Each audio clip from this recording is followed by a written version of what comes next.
What's the meaning of culpable?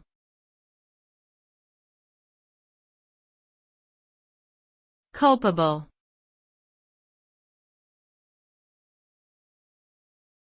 Culpable.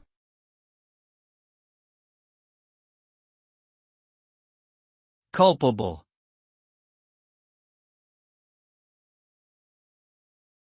Culpable.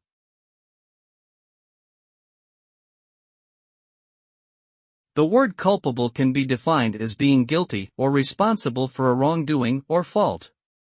When someone is deemed culpable, it means that they are considered to have committed an act that was unjustifiable or unacceptable, and that they are therefore responsible for any negative consequences that result from their actions. Being found culpable can have serious consequences, such as legal charges or professional repercussions. It is important for individuals to consider the potential ramifications of their actions before engaging in behavior that could be deemed culpable.